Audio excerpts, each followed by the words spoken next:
Alrighty, y'all. This is our new to us John Deere 3005.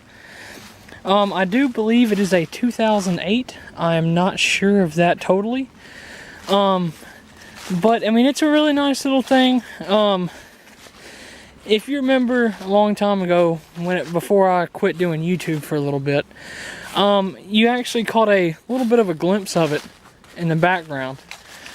Other than that, it's pretty much been here and we use it all the time. It's our main tractor because right now it's the only one that does run.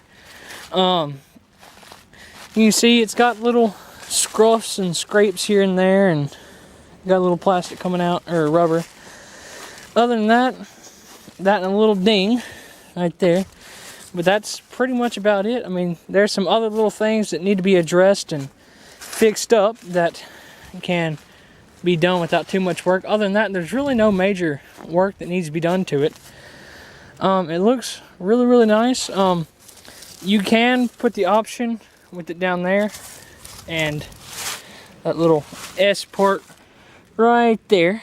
You can put a mower on it. It does have a underbelly PTO. This one does. Get the underbelly of that back there. That it's got the option for a loader, as you can see right here with the two outlets, 4 ports. Same with the loader joystick here. Sorry about that, my camera battery is about to start dying. It is mechanical front wheel drive also. You can engage it from right here. There is the gear shifter. It is 1 through 4 on the low, which is down. There's neutral and there's high, and that gives you 1 through 4 with reverse also. Alrighty, well, I'm back. I had to go get a whole nother battery. So I mean, it's really good. It's a really nice tractor. I think I was talking about the gear shifter. It is a 8F2R, which is 8 forward and 2 reverse gears. Again, it's 4 and 1 with the high and low shifter. Usually around the farm, I usually ride 6 gear, which would be 2 high, which would be the second gear in the high range. Here's your 4-wheel drive selector. Back is off, it's 2-wheel drive. Forward is engaged, which means that your front tires have power as well as your back. If you're going down the road, it'll really shred your tires and mess up your differentials and all your mechanicals and all that, which would not be a good thing. But here's your clutch. It's a 2-stage clutch. If you got the PTO running, you push all the way in, the PTO should stop. Halfway out on the clutch, the PTO will be engaged, but your tires and all that will not be in your drivetrain. So we have 2 PTOs on this one. One is the underbody, which is underneath here for the mower, which is this one. And the other one is for the rear, which is this one. Correction, that is backwards. This one is the underbody, and this one is the rear. I mean, I never operated off the tractor. I'm just used to reaching down and knowing which one to grab. Here's your high and low. Here's your differential, which ties your 2 back wheels together. So say that this side's slipping, but that side's not. When you tie them together, they'll spin the same ratio, and it'll help you get more traction, along with if you have 4-wheel drive engaged. Here is your, it just lost my mind all of a sudden. It helps with how fast your 3-point will go up and down, so that if you've got a really heavy implement and and here's your 3-point range. All the way down is all the way down the back. All the way up that way is all the way up on the back also. But this is descent control, which will help you from, say it's a really heavy piece of equipment, say like a box blade, and you just set that down, it's not just going to clink on the ground really heavily and really quick. And also say that you've got almost nothing on there, just like that center row buster, it doesn't weigh that much, so it doesn't need all that much to hold it back from going down. Here is your outlets again for your loader. Here's your brakes.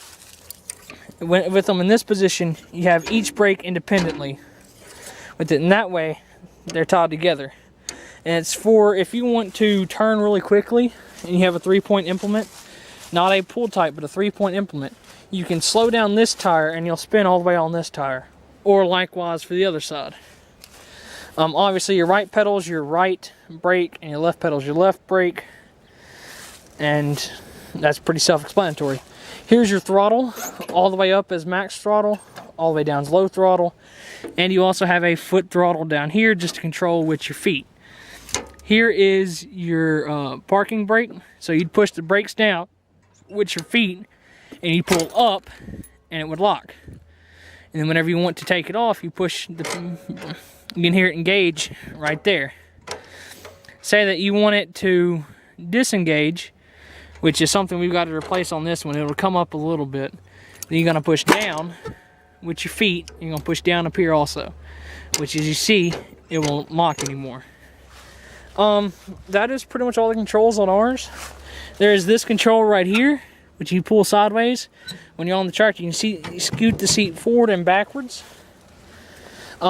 Here's your seat belt right here, and over there they have 2 little mounts for them, which makes it really convenient. And especially certain places on the farm, you really need to get to it. Right here is your hydraulic level checker. You can check your hydraulic level with that. Again, refer to your book on to check it high or low, or with it hot or cold, and all of that.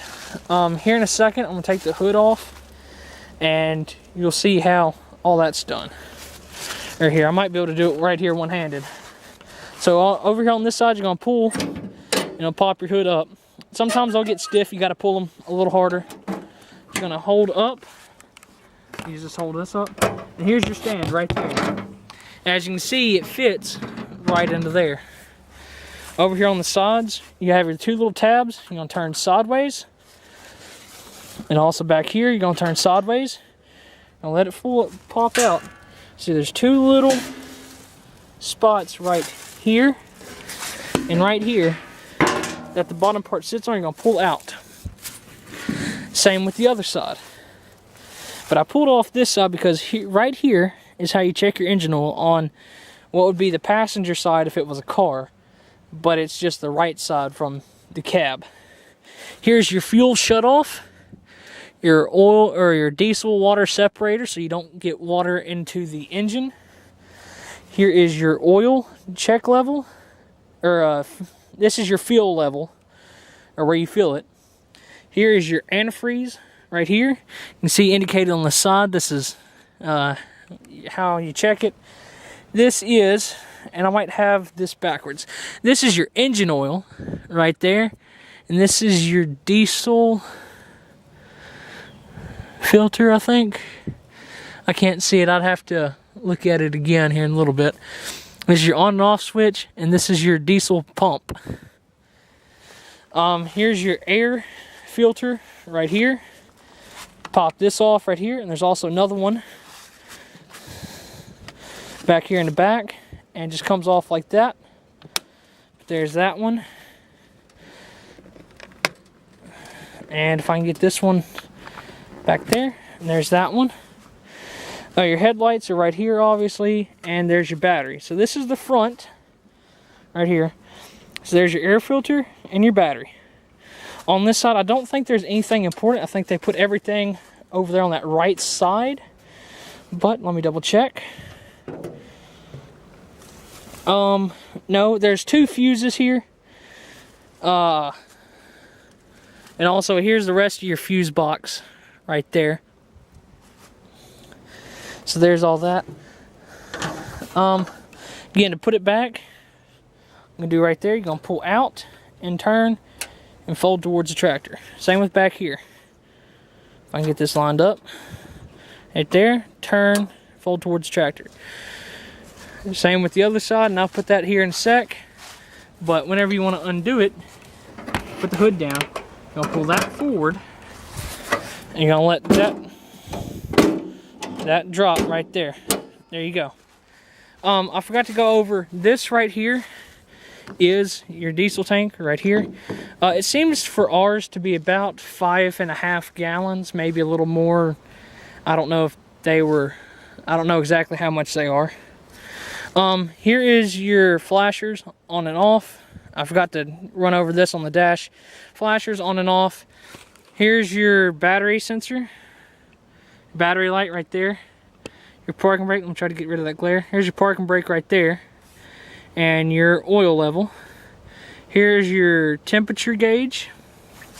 And let me run across here so I can get to the other side. This is just the John Deere logo, but there's your hours meter right there. I'm trying to get it where there's no glare. Here's your speedometer right here, or not speedometer, but your tachometer, which tells your RPMs and your fuel level right there. Also, here is your right and your left. Well, it's backwards. Here's your right and there's your left blinker. Your light's off and on, which I don't have it on right now, and I will have it on here in a second. Alright, so now I'm up on the operator station. Again, here's your whole display and your control panel. There's speedometer, your fuel gauge, which is right there, your coolant level, parking brake, engine oil, and your battery right there. There's your flashers. Down here, this is your key right there. Underneath my keychain, you see that little orange piece right there. That is your parking brake. And this is your gear shifter. 4-wheel drive. That's your high-low range selector. Your differential is that little piece right there. There's your rear PTO. And that's your underbody PTO. Not all of them had it, but some of them do.